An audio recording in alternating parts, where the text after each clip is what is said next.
So, we're talking about a very spoiler-heavy game on this episode, but we're going to keep it spoiler-free up until the very end. And if once our review is finished and everything, if you don't want to hear what happens in this game, then please shut us off or fast forward a couple minutes and then hear our promos and everything, because, yeah, very spoiler-heavy, folks, and at the end. Up until that, enjoy the show.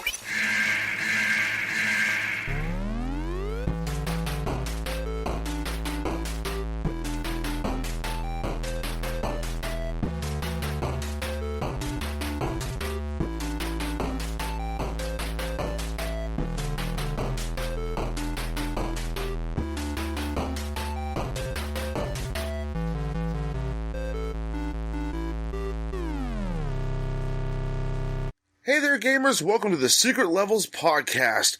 And you know what? Why don't we all go to a party together? I live in Canada, so everyone come up to Canada. It's just one place. Let's go to Alberta. Why don't you bring your flashlights, your matches, your totems, and oh my god, what the fuck is that?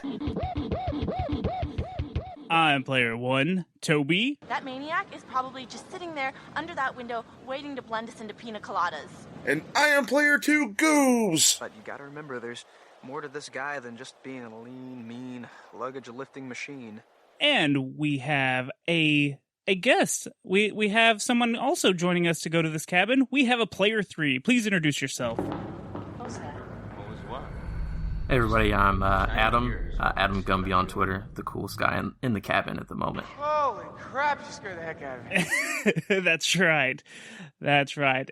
So we do a weekly video game review, and this week we're playing some horror video games to celebrate the Halloween season. Ooh, ghost and shit. That's right. And we're also part of the Somebody's Network. You're never alone if you got somebody's. Go check out all those shows on that network. Toby always forgets about that. Yeah, I do. And that's at Somebody's Net. At SOMEBUDDIESNET on Instagram and Twitter. So, how about we let's just start this game and start talking about it, because there's a lot to talk about on this one, right? Oh yeah. Like 4 or 5 days worth. Yeah, we're used to the more retro games that only take a handful of hours to beat. This one takes Until Dawn. There you go. He said it. He said the title. Oh, that's why they call it that. Okay, so we did play Until Dawn, and this game was released August 2015. It was developed by Supermassive Games, and it was published by Sony. Not just a clever name. Yeah. And this game was exclusive for the PlayStation 4. It is a single-player action-adventure horror, almost movie-like survival game. I would say survival point and click. Yeah, it is point and click, except not like old school computer point and click. But you know what? I want to jump into one of my fun facts real quick. It almost was like that. It almost came out on the PlayStation 3, and it was going to be an exclusive game for the PlayStation Move. So it could have been more point and click, because it was going to be Oh, really? Yeah, it was going to be like a first-person survival game. So this could have been a completely different game than the one that we actually played. I'm kind of happy it wasn't like that, to be honest with you. Right. I mean, if you want to play that game, they made Inpatient, which is the VR version, which is pretty much what the original PS3 version was going to be. And I still would say the PS4 Until Dawn is the best one of all of the games that they've made. Right. So let me give you a little rundown of what's going on in this game. Give you a little story. Story time with Toby. 8 teenagers were partying at Washington Lodge on Blackwood Mountain in Alberta, Canada. After a bad prank, 2 sisters run out into the snow-filled mountains. Something's chasing them. They end up falling off of a cliff and go missing. Their bodies are never found. So, fast forward to 1 year later, on the anniversary, The brother of the girls invites all the other remaining teenagers to come back to the mountain. There's lots of drama and sexual tension between all the teenagers, and they all have attitudes, and they're already on edge because of the teenage drama. The brother of the girls reminds them that this is a time to have fun again, and that's why that they're up on the mountain again, to have fun and try to do something normal. As all this is happening, there's a man watching them from the woods. That sounds so much creepier than it is. As the story goes on, you also find out that there may be a killer on the loose. Is this the same man? Once the teenagers all split up in different directions, like you do in a horror movie, you learn that there also may be a monster on the mountain as well. And that's the story. That's kind of what you're jumping into when you play this game. This game should take you anywhere from 8 to 13 hours to beat. That's a lie. Yeah, 100%. it takes about that. It took me about 5.5. 5.5? Oh, fucking pro gamer. At most. Well, jeez. Like I told Goobs before, I was literally just trying to play this because I played it before. I'm like, what is the worst ending I can get? And I'm like, let me just make all the dumbest moves, the quickest decisions, don't think about it at all. And yeah, I think about 6 hours if you want to quote unquote speed run it. Well, okay, so you made a good point. There is multiple endings. There's multiple ways to play this game. It's very heavily butterfly effect. It's got a lot to do with the butterfly effect. Every choice you make has a different outcome for it. There's like tons and tons of different endings and different outcomes to this game. It's absolutely insane. So throughout this game, you got 10 chapters that you're going to play through. And basically you're playing until dawn. So it's a very cinematic game. All the angles change when you move from one area to the other, which that sometimes makes the controls feel weird. How do y'all feel about that? Like, I felt that was fine. Like sometimes when you're walking to the right and you go down, if you keep holding like the way you're walking, it will still go for a bit. Then you like casually just go over to the other way with very little interruption. Right. Yeah, it's not as bad as Resident Evil tank controls, but I can see what you're saying, Toby. It's a little like, oh, now my character's facing a complete opposite way of where I'm actually walking. Yeah, but it's very cinematic. Like it's really like a movie. Like it's like a whole cut from a different angle. It's you're playing a Stephen King movie. It's a lot of fun like that. Yeah, it's really interesting because I like these kind of games that are really movie-like. Like, I really enjoyed Heavy Rain. Like, if I was going to say what this game is like, I would immediately say, well, it's kind of like Heavy Rain if you ever played Heavy Rain. Or the Rest in Peace Telltale games, The Walking Dead, and things like that. Yeah. Let's dump a 40 for them. Aw, that was sad. Way to rest our homies, man. Telltale was great.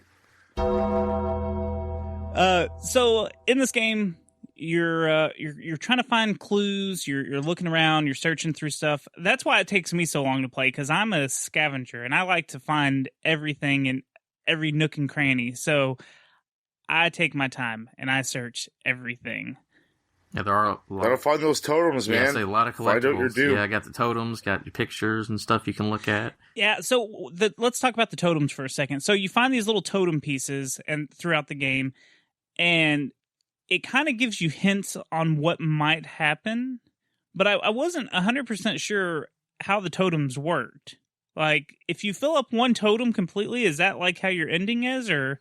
It shows it in the menu. I didn't look at it, though. I just picked them up once in a while, turned them over, and just kept on going. Yeah, I just looked at them like, oh, that's going to happen to me. If that doesn't happen, that's good.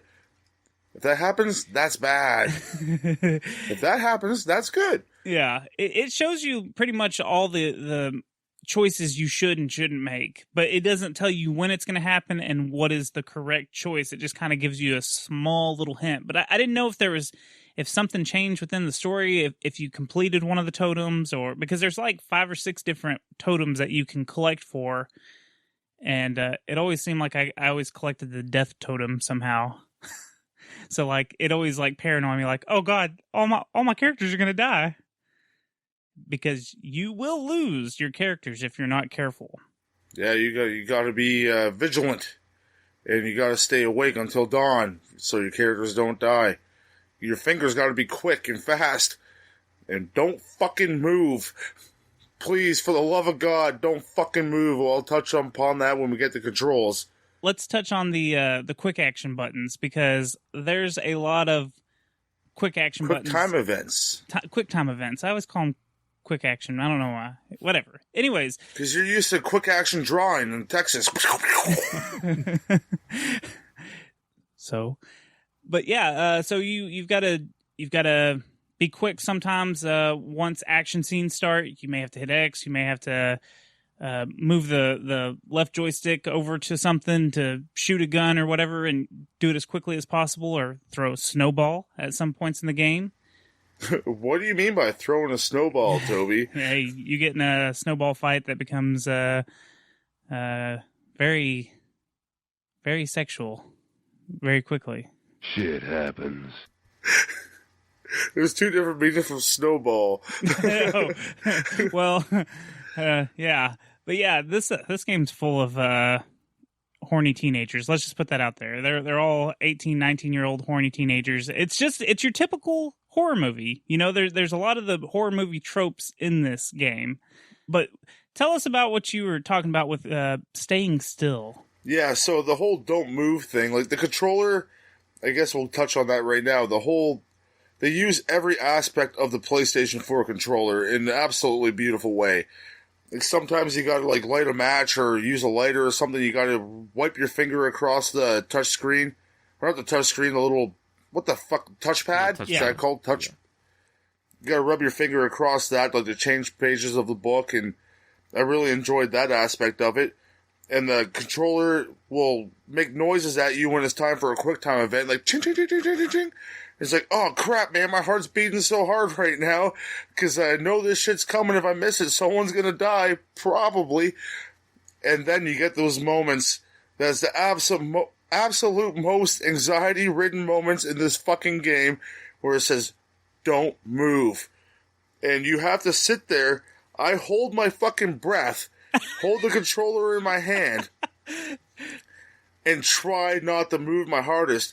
At some points I remembered where it was coming up, so I left that motherfucker on the ground to save my heart a couple years, because I knew it was coming. But like, I don't know, because I'm a very anxious person as it is, and I really don't like those moments, but they really add to the tension of the game. Like, I understand why it's there, but I don't know, it's kind of beautiful the way they do that. It's just, okay, you're waiting for something to come around the corner, you gotta hide. Well, if you fucking move your hand just a little bit, you're fucked.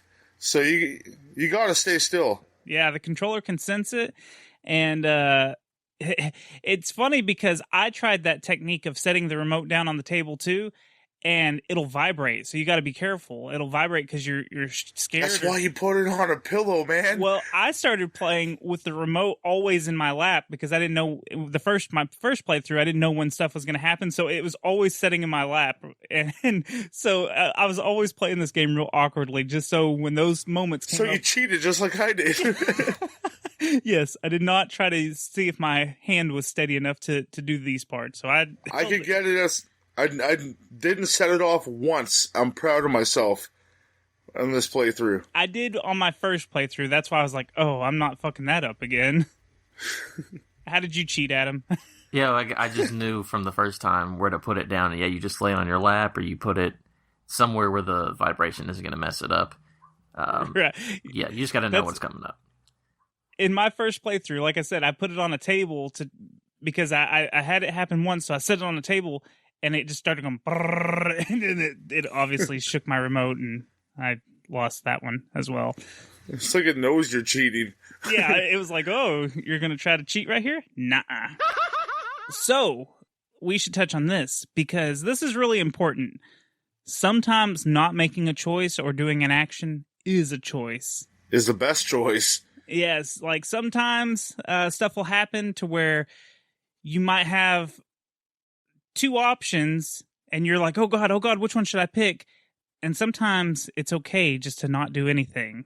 But it's a gamble. Anything you do in this game is a gamble. So you have to... Oh, definitely is. The whole butterfly effect. People's lives are on the line here. Yeah. Canadians.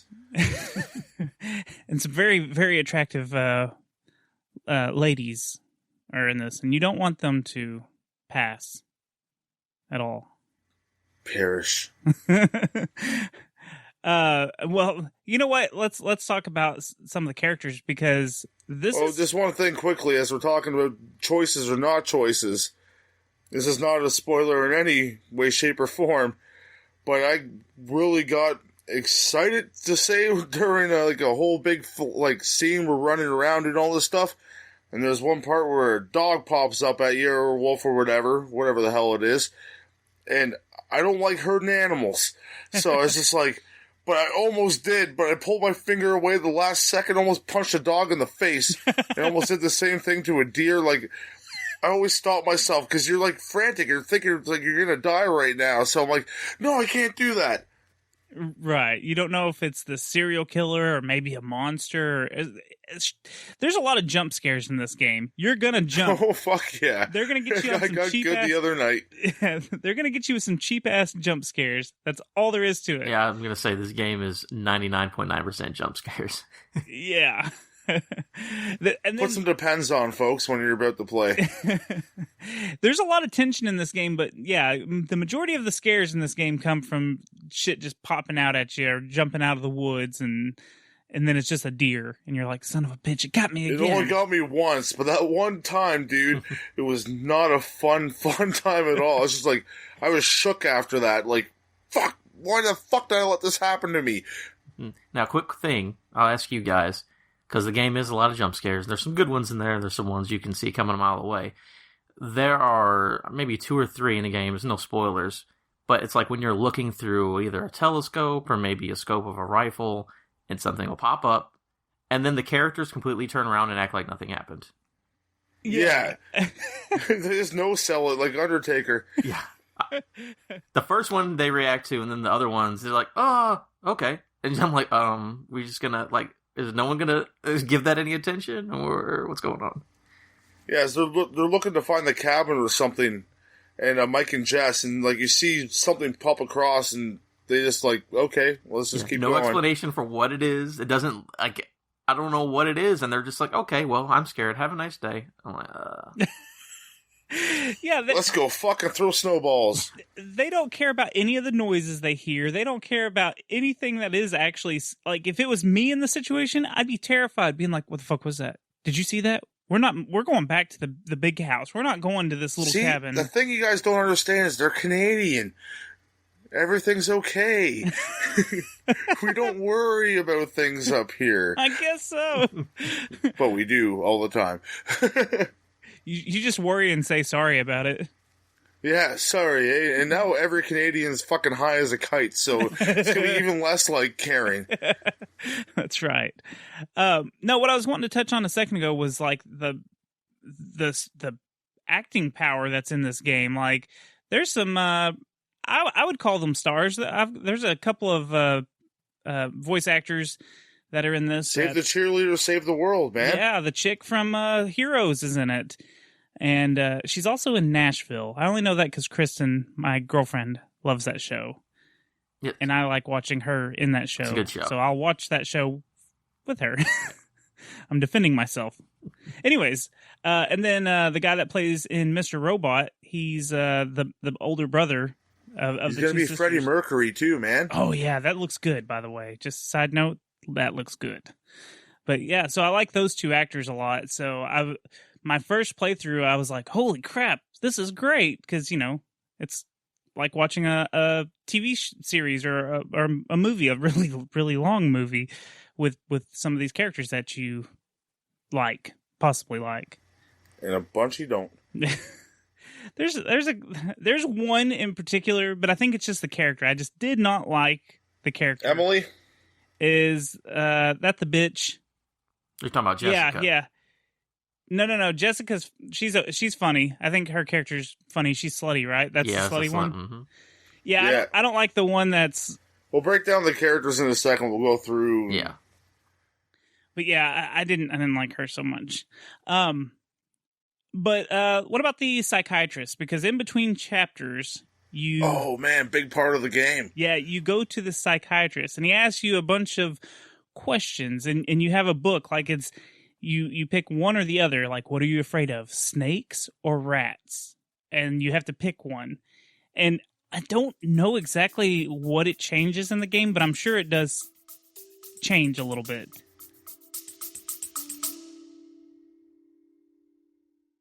At the Discount Heroes podcast, we believe that we have what it takes to be true heroes. A true hero is cautious in dangerous situations. Kind of sneezes, and he steps right into the middle of the bomb. A true hero treats others with dignity and grace. I'm going to run up and stick my finger in his mouth and start scooping the blood out. Tastes like Vader. A true hero always motivates their allies. I'm pretty inspired. I don't need anyone's help. Yeah, I know, but now I don't want to do it because you asked for it. Well, maybe we're not true heroes. We're Discount Heroes, a live play D&D 5e podcast. Come join us for a seat at our table, where questionable results are always guaranteed.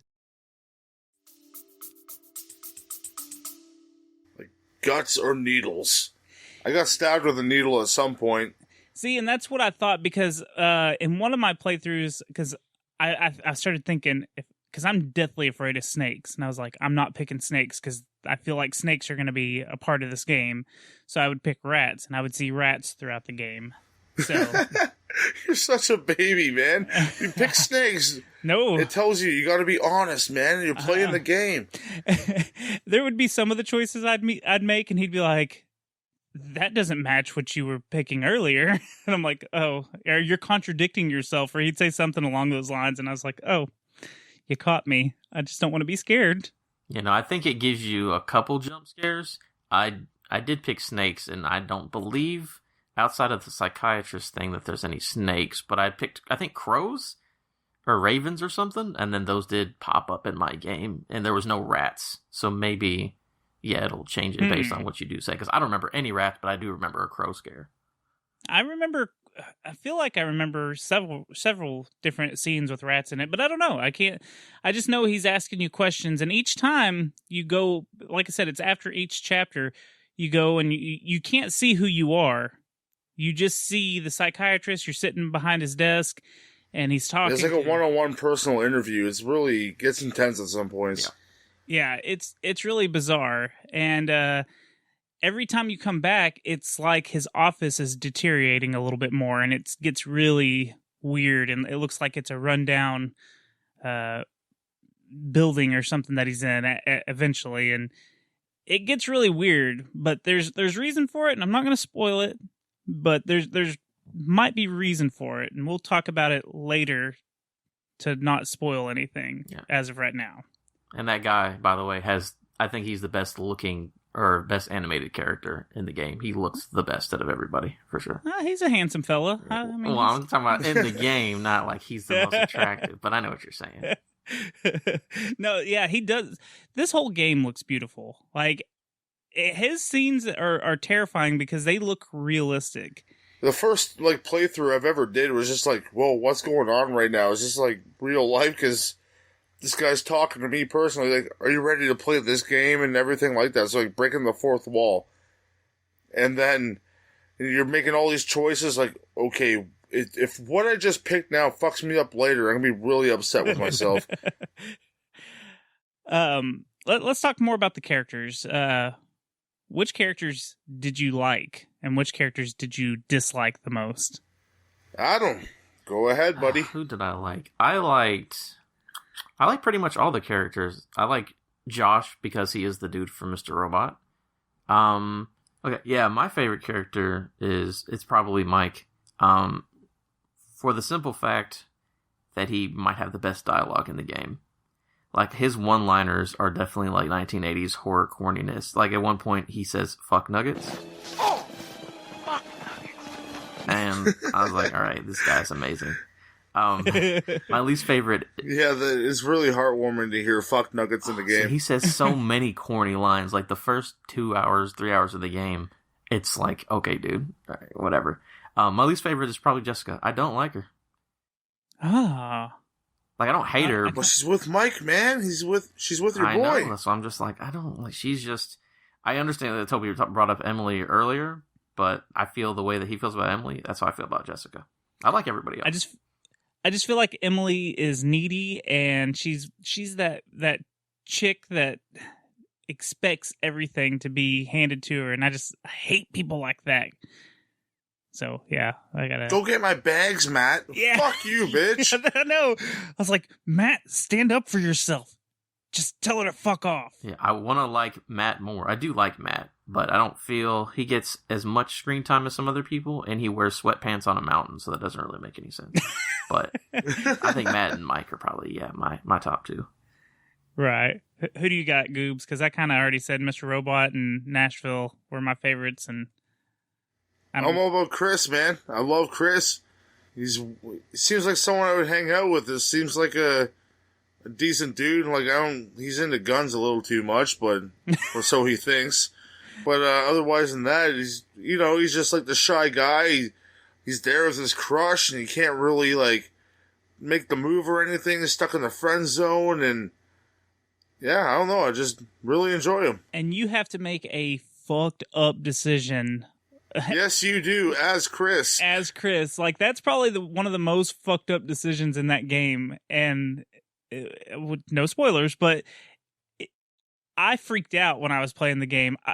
I couldn't figure out. What do I do? Yeah, I panicked so bad during that part. And if you play the game, if you've played the game, you know exactly what part I'm talking about. Oh, I hate Emily, just like you. Yeah, good. I'm glad I'm not the only one. This happened accidentally because I'm trying to save everyone. I want to save everyone. But in my first playthrough, she died. She died. And I didn't feel real bad because I was like, I didn't like her anyway. So I don't know if that's terrible or if that's like, okay, you're playing a video game, so it's not as bad sounding. But yeah, she died in my first playthrough. You want me to give you some fun facts on this game? Let's hear some fun facts with Adam. Yeah, I was going to absolutely steal Toby's thunder here, but his fun fact was the one fun fact I already brought about what it originally was and released it on PS3, so I'm out of fun facts. Damn it! Yeah, he screwed me. We had this whole thing to fucking take over and fuck you over. Oh, man.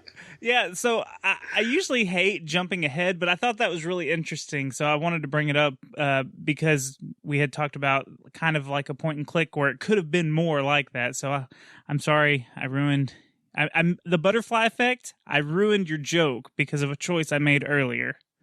Oh, Adam is off the show now. Yeah, just go ahead and impale me on a spike. It's all good. You just get me on the second playthrough. Okay, so some of the fun facts I have are there were extra chapters for people who pre-ordered this game, and it features Matt and Emily's story. So there's a little bit more there. Sex. Yeah, I don't know. They made it sound like there might have been another person up on the mountain from what I was reading, but I didn't look real hard for any gameplay of it because I was like, well, I'm not going to play it, so I don't care. Yeah, it's probably like 10 minutes of them walking somewhere and it means nothing at all. That's my guess. Yeah. If it's a pre-order bonus. Yeah, obviously. Hey, look, a totem. Yeah. Shows us breaking up. Oh, shit. Well, I don't think it could be that big of a deal because they didn't even include it. It didn't change the story. Otherwise, they would have had to include it, right? So, yeah. I don't know. Anyways, in the screening room, there are real movie posters produced by Larry Fessenden. I don't know his name. He's the voice actor of the guy in the woods. So some of his actual movie posters are up in the screening room, which is kind of cool. Yeah. This might be a little bit spoilery. It's spoilery a little bit. But Josh has no happy ending. And I'll explain more when we get to our spoiler part of this episode, which we've never had before. But yeah, Josh has no happy ending. So, yeah. That's a sad life. Everyone needs a happy ending. Yep. Phrasing. Adam had talked about The Inpatient. It's actually a prequel to this game, and it happens 60 years before the events of Until Dawn. So you in the asylum at that point? Yes, or? yes. In the sanatorium. It's I might have to look into that because that's pretty cool. It's a VR exclusive, though. You have to have VR, so... Fuck, man. That's like $500 up here in Canada. Yeah. Our Monopoly money, damn it. All the death scenes were censored in Japan, and I guess it was due to the graphic violence, which is so weird to me because... I've seen some Japan horror movies, and they're absolutely fucked up. Right. So that's why I was like, what? That don't make no sense. But yeah, so they had to censor some of the death People scenes. that brought us fucking tentacle porn are censoring fucking Until Dawn. Right. And then there's another game on the VR called Until Dawn: Rush of Blood. It's a rail shooter, and it's like you're at a spooky carnival, and spooky. The psychiatrist is like the what are they called? The barkers? The what are they called? Carnies. The carny barkers, whatever they're called. Yeah. Bob Barkers. Bob Barker. Get your pet spayed or shot. Spayed or neutered. Well, no, because it's a horror thing, so I was trying to be creepy. Ah, gotcha. It's spooky. Yeah, so I actually own the Rush of Blood. Don't shoot your pets, please, for the love of God. Secret Levels does not want you to do that. The Rush of Blood's actually pretty good. I've never beat it, but it's something like at family get-togethers, I'm like, hey, put this on, because there are some jump scares in that just as well. It doesn't necessarily have exactly to do with the main Until Dawn title or storyline. It's kind of like someone's hallucinations. That's the best way I can say it without spoiling anything. But it's really fun. It's really gross. There's a lot of blood and gore in it, but it's a lot of fun. You gotta have a VR though. That's the only downfall. But that's all my fun facts. You know what it's time for? What is it time for? It's time to rage. Oh, come on! Okay, so this is our rage meter. We give a 1 to 10 rating on how pissed off this game makes you, how frustrated you get playing this, or how terrified in this this video game. So, who wants to go first? I'll go first. All Why the right. hell not? All right. You're the first to die? Yeah. Might as well. I'm token podcaster. First out there, first to die. Because you're toking? Well, it's legal up here, so I can say that. Okay, so what kind of rage meter did this game give you? I will give it a solid 6.5. Sometimes, no, fuck that, 7.5. For the whole don't move thing. The don't move thing. That really, it really got my heart beating. Like I said before, I do not like that at all. But I understand. It makes sense to have in the game like this. You're playing a horror game. You want to be a part of the experience. But maybe I don't want to be. I fucking hate haunted houses. I have once punched a person in the face who touched me in a haunted house, and it turned out to be a woman dressed as a werewolf. I felt bad afterwards, but she touched me. You're not supposed to touch people in haunted houses, because I get tense in tense situations. And I had someone at work scare me the other day. I almost gave him a back fist, because you don't scare me. I don't like it. I don't like standing still. I don't like not moving. I'm always moving in some sort of way. And that game made me go right back there. Fucking 8.5. I'm raging right now just talking about it. I think you need to I don't like that. You need to see Dr. Hill, my guy. What is going on over here? What's scarier, someone grabbing you or a snake? Depends on where, sir. Someone grabbing my snake. That's scary. No, I'm okay with that. So that's my rage meter, yeah. Your decisions, the fast-paced action things get you going, too. I don't know why I enjoy this game so much. It puts me in a fucking panic attack when I'm playing it, but I really do enjoy it. So did you settle on 7.5 or 8.5? 8.5. Okay. I put it up there just because of those situations I put myself in. I'll go next and make Adam, put him on the spot to go last. So I'm going to agree. Well, I'm going to agree with your original rating, which is a 6.5. Here's some of my issues with this game. All the pointless walking that you do. I understand it's a big mountain and you need that feel, but there is so much just boring, slow-paced walking, and it would make. Did you enjoy Lord of the Rings? No. Okay, I was gonna say if you did, well, fuck you, because there's much more walking in that. No, like I said, this is a very cinematic game. It's like a movie. It's exactly like a movie, except in movies they cut out this boring walking part and they just show you a little, when the important things are happening. You get every bit of the boring stuff. I'm surprised you don't have to have your character stop and take a piss or something every once in a while, because you have That'd be fucking great. You have to touch the touchpad to unzip your zipper and then push R up to fucking whip your dick out. Hold R2 to take a piss. But yeah, so the boring walking, the damn jump scares, and just the anxiety this game would give you to make choices. You know what? I'll bump up to a 7.5 just because the anxiety of this game. You did a goobs! This game gave me a little more anxiety than I originally thought it would. Even on a second playthrough, because I'd be like, oh god, what do I do? So, yeah, I'm going to settle with the 7.5 just out of frustration and anxiety. What do you got, Adam? Well, I'm not with you guys at all. This is probably like a 4 for me. Like it.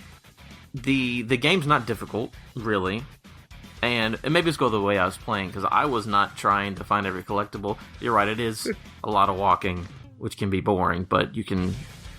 Is it L1 makes you walk a little quicker? A little bit quicker. Yes, a little quicker. Yeah, I mean, I was able to beat the game in a decent time, and yeah, there are jump scares, but I found them mostly enjoyable, or I saw it coming. So yeah, I wasn't ever upset at the game. I wasn't super anxious. Yeah, the holding stuff still that gets me anxious, just because you're just waiting to get murdered immediately. But my heart was beating fast for the whole past fucking 2.5 hours of the game. It was okay, this needs to stop now. Yeah, people did bring it up in reviews, but yeah, the second half of the game is paced way different than the first. It's just yes. Hey, finish this game up real quick. But I mean, once shit really hits the fan, it does speed up a little bit. I gotta point that out. You're right. When your character starts fucking running, you gotta start hitting buttons. Yeah, yeah. As soon as your character starts moving faster than that walking pace, you're hitting some kind of quick button. And I'm gonna pull a reverse U2, and I'm gonna go down from a 4 to a 3.5. Oh! I don't think anyone's ever gone down yet, so... Speak for yourself, sir. Yeah, no, the parts that would be anxious, I found... It's a horror game. That's enjoyable. So, you have to know what you're getting yourself into. But yeah, the slow walking, it's kind of dumb. But not enough to make me rage out or anything.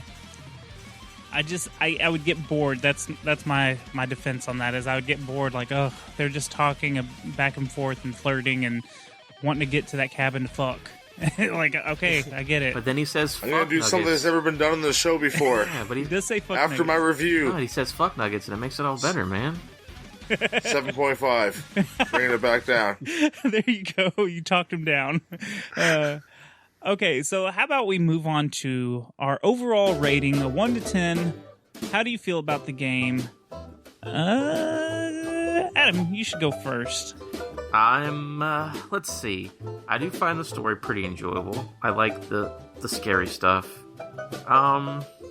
But yeah, the gameplay is pretty simple. I'm gonna settle on a 7.5. I think if you like horror, it's a must play. If you don't, fucking decent. If you don't whatever, maybe skip it. But I mean, it's so cheap at this point. If you like horror at all, I'd say check it out. I pick this game up. It's normally on sale for $10, $15, or even less sometimes. Hell, it was free on PlayStation Plus a couple months ago. So yeah. So if you have it in your library, if you're interested, play it. Yeah. What do you got, Goobs? Well, I want to touch on one thing quickly before we get into the rest of it. We didn't talk about the audio of this game. And it's splendid. It makes you feel like you're in the fucking situation right now. It's nice and tranquil at times, intense at times, and just beautiful masterpiece. I'm going to go with Adam here and give it a 7.5. Just great. I enjoyed this game. I played it probably about 5 or 6 times through all the way before. And this time I had just as much fun, and I made some different choices than I had before. And I got Jenny Bean to play with me for the first through to get me through the first bit. I'm like, because I really hate the beginning of the game after playing it so many times. I'm like, let's see what you do this time. She always watched me play, so I reversed the rules as we do on the weekends, as you heard on the show before. So she's going to love that joke again. But, yeah, no, I really enjoyed this game. Like, as Adam said, I fucking hate how people go before me. Damn you, Adam! He's also a goddamn heel in Derailed Wrestling. Go check that out, too. Good one at that. But, yeah, Toby, it's up to you, sir. What's your rating? Man, I was gonna give it an 8. I think this game's beautiful. I love horror. I love horror games. I love horror movies. I feel like this is a cool throwback to early horror movies because it's got all the tropes that you're looking for. It's got twists. It's a lot of fun. Again, it looks... It's like playing a good M. Night Shyamalan movie. Yeah, it really is. And that, again, it's like a movie. It looks good. It's got great voice actors. It's got... Like you were talking about, the sound, there's no music really, but it's, yeah, you feel like you're right there in the shit, and it's very suspenseful. I don't know, I like it, so I'm giving it an 8, and I recommend, if you have a PlayStation 4, try it out. It's definitely a good game to play in the winter, I feel like. Because I feel like that'll really put you, it'll put you in the mood to be terrified because you're cold, you're playing a cold game. Something to put you in the mood. You get Until Dawn, dial up 1-800-SECRET Transmission, and then Satan will answer your call. You know, and another point I want to make real quick on this, this is a game that I tried to get my girlfriend to play, and she did play a little bit of it, and I was enjoying just watching her make choices. Like, it's fun enough to just watch someone play. And that's not usually something I want to do with a video game, is watch other people play. No, give me the controller now. Let me play. But this one's so cool because it is like a movie, and it's really interesting to see what other people's choices are. So it's something that if you've already played it, you can let someone else play and just see what they do. And don't tell them anything. Just let them make their own choices. And then you can tell them, you fucked up. You fucked up right there. On a side note, we played this game at like a lodge, like near a lake, like the little kind of garage thing had TV in it. We threw it in there, and like started a storm and everything. Totally added to the atmosphere. And the person that was there had to leave because they were too scared. I can see it. So can someone walk me back up to the thing? No, we're too busy playing this right now. Good luck. See ya. So here's where we should talk about some of the spoilers. So now that we've talked about the entire game spoiler free, let's talk about some spoilers and the Air raid sirens. Yeah. So if you don't want to be spoiled on this game, do not listen to this part starting now. Anything you guys want to talk about that was a fun part of the game that's obviously spoiler heavy? I've got a couple. Do not put your hand in the fucking box. Put your hand in the box? What part is this? When you're in the institute thing, the asylum, there's this trap. Oh, yeah, with the hand coming out of it. Yeah. Yeah, and you put your hand in it, and it's like a bear trap, and it traps your hand. But if you do, just keep trying to use your pocket knife and open it, because it will open. You do not have to lose a finger. Do Cheryl to Ripken and chop your fucking finger off, or no. he lost a toe, but I took my fingers for him. Like, for Ripken! Sure. You do not have to do that. See, if you just, there's some of the choices in the game, if you just keep doing them, it'll eventually work. And that's what I did, because I was like, I'm not losing a digit. Because in real life, I'm terrified of losing a digit. I'm terrified of it. So I just kept on. What was one of the scariest jump scares to you guys? Like we said earlier, anytime you're looking down a scope of something and then something just pops up immediately. Right. That one was pretty scary. It's just, and then the thing with the ghost, like the cardboard ghost or whatever, because like when you open that door, I'm like, watch, she's gonna fucking pop up. But she gets so close to the screen, so in real life she's 2 inches from your face, and then she's gone. Like, oh, keep on walking. I'm like, this fucking ghost was 2 inches from your face. What is going on right now? Ghost. The part where we were talking about with where you have to make the choice with is it Matt that you're making the hard choice with?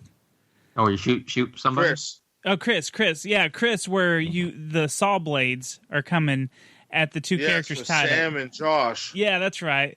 And you have to pick one. No matter what you pick, right there. Josh. It always kills Josh, even though it doesn't kill him.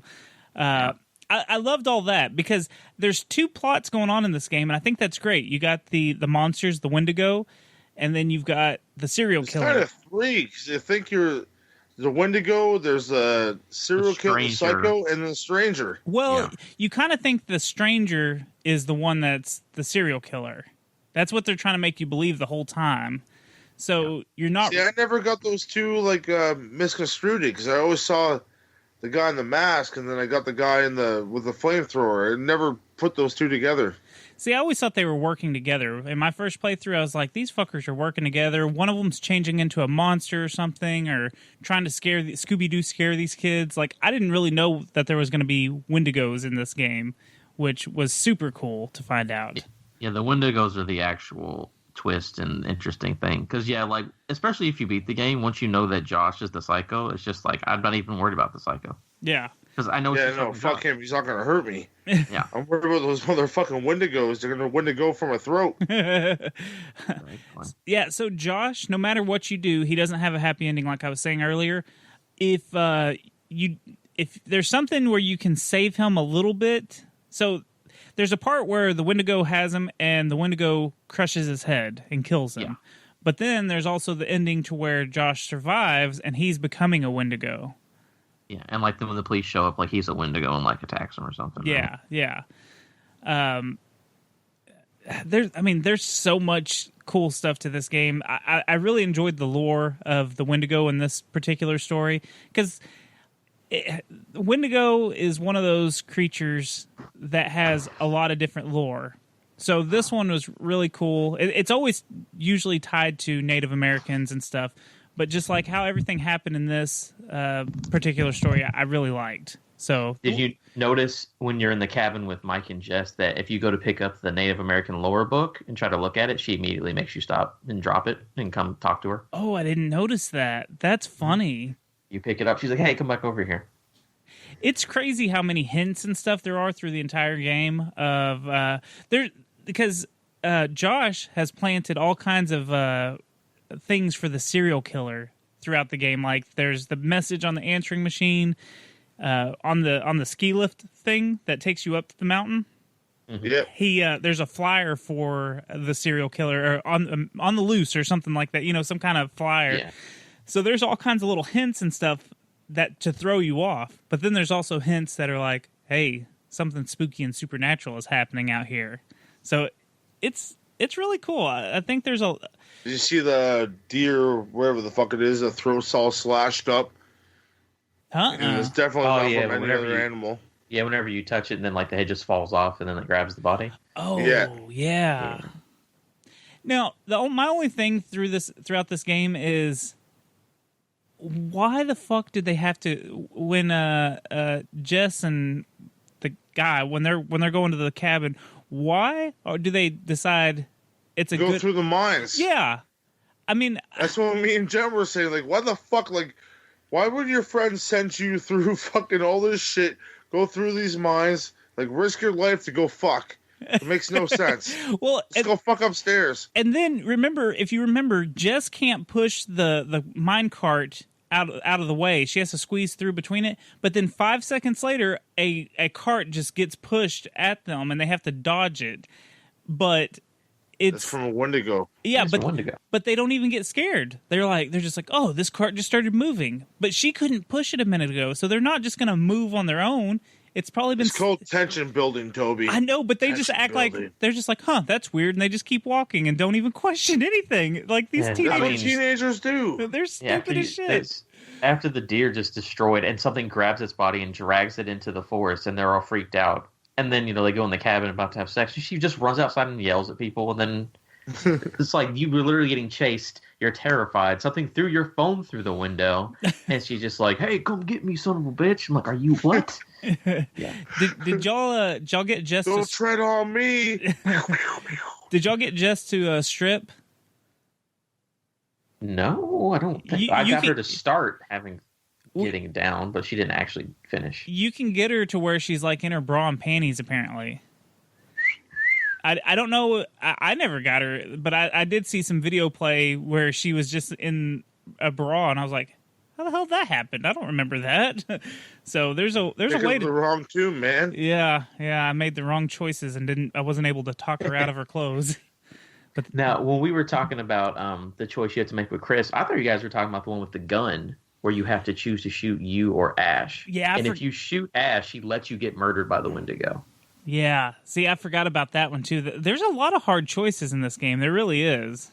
And the one I want to know is, can you keep Matt alive? Because I kept trying to help Emily out. And I'm pretty sure that's what leads to his death, is if you keep trying to help her. I tried to save Emily with Matt, and I ended up fucking getting my mouth, stuck through a hook. Yeah, so I'm wondering if you're so fuck her and leave her if he lives. I'm wondering if that's how that works. Yeah, I think... see, now I think that he died, too, in my playthrough, because I vaguely remember him getting killed like that. He gets, put up on a hook. Yeah, okay, I do remember But there's that. a way to beat the game with everyone alive except for Josh, who has to die or turn into a Wendigo. But there's a way to get everyone alive. See, and I want to play it all the way through just like that to see what that ending is, and then... I want to play it to where everyone dies. I wonder if... that's easy. Well, I thought I was doing pretty good till I got to the end of my game. I had 5 survivors. I'm like, I lost a couple because of fumbles here or there because, quick time events, my nerves, people are going to fucking die. And so I get to the end and I'm like, hey, look, flip the light bulb on. So I remember the last playthrough, you had to turn the light bulb on to blow people up and kill the Wendigos. Okay. Well, speaking of blow people up, I did just that. I had 5 survivors that turned into 2, just lickety split. Who lived in yours? Chris and what's her name?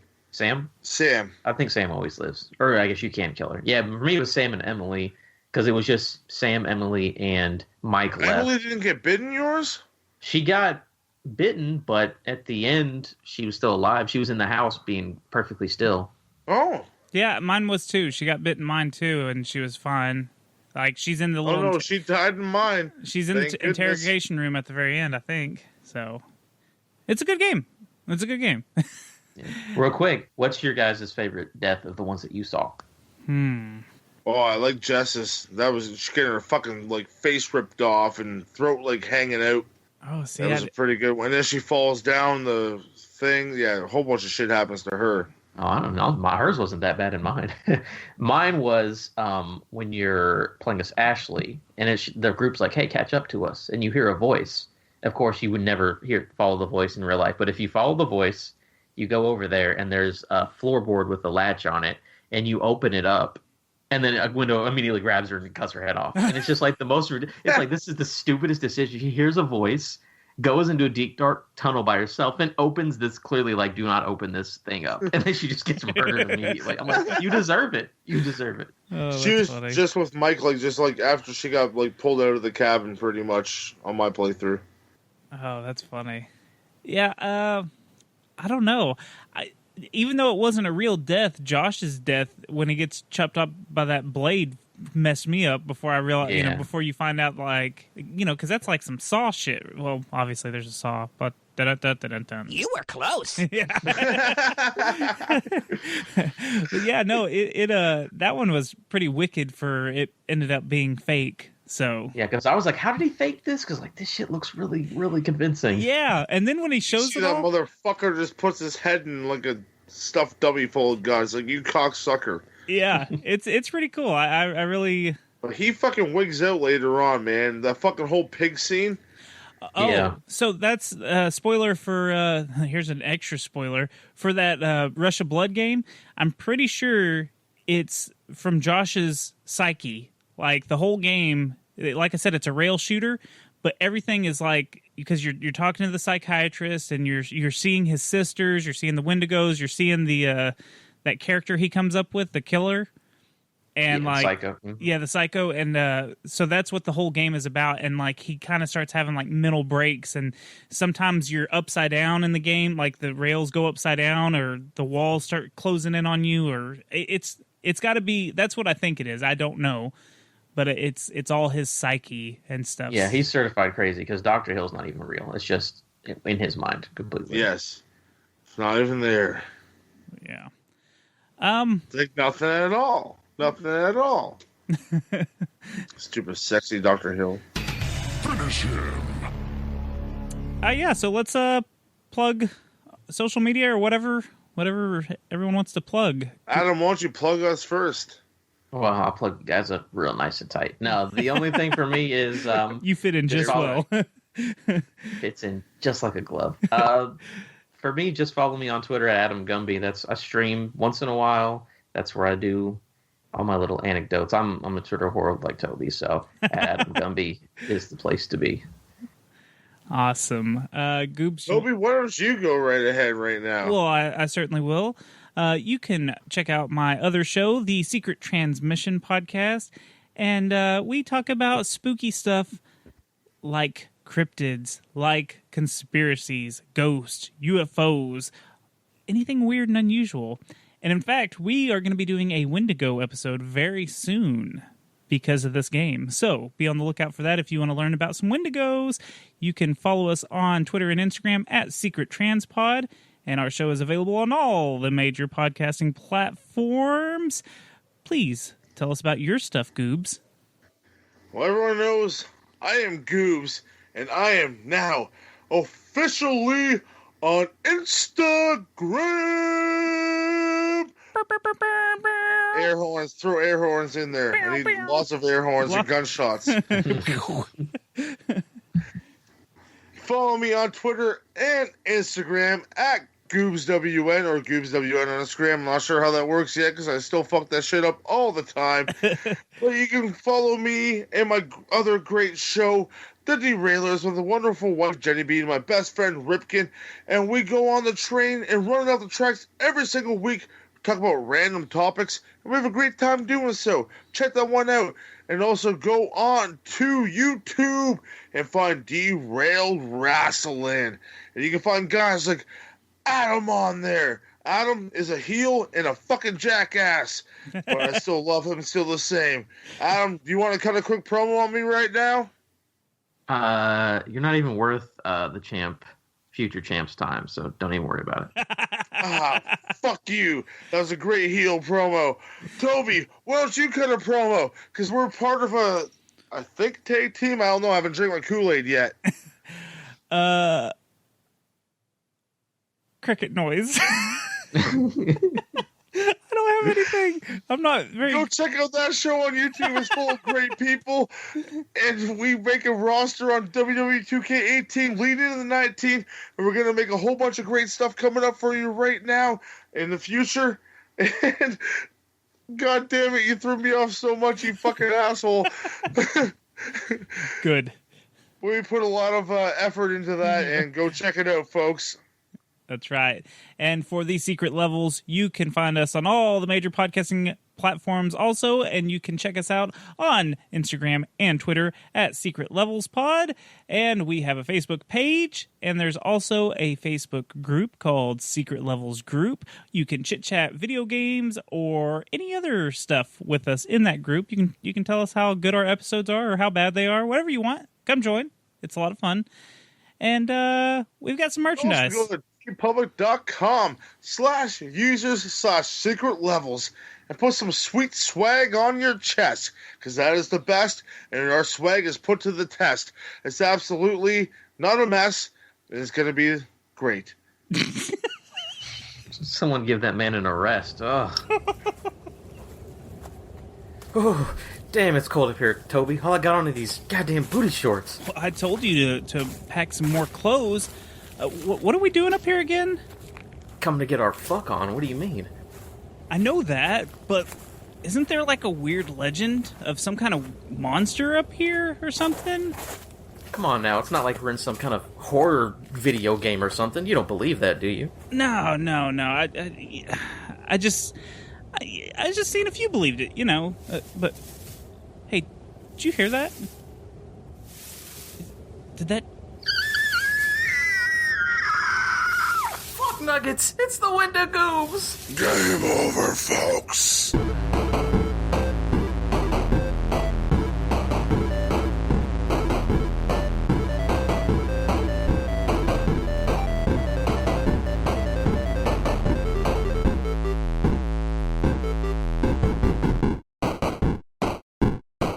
Damn, Toby, it's really cold up on this super high mountain, and I'm just wearing these booty shorts.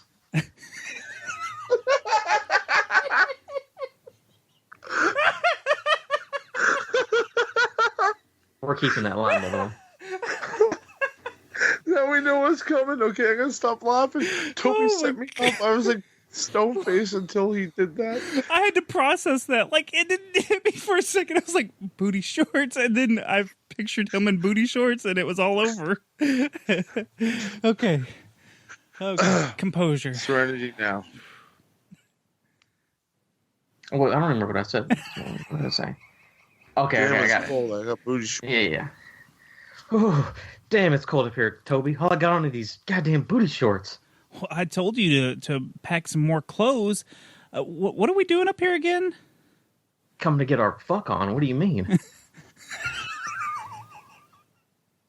Hold on. I'll edit that out. Hold on. I'll keep going from there because that's too fucking... Oh, you're derailing the fuck out of us right now. Okay.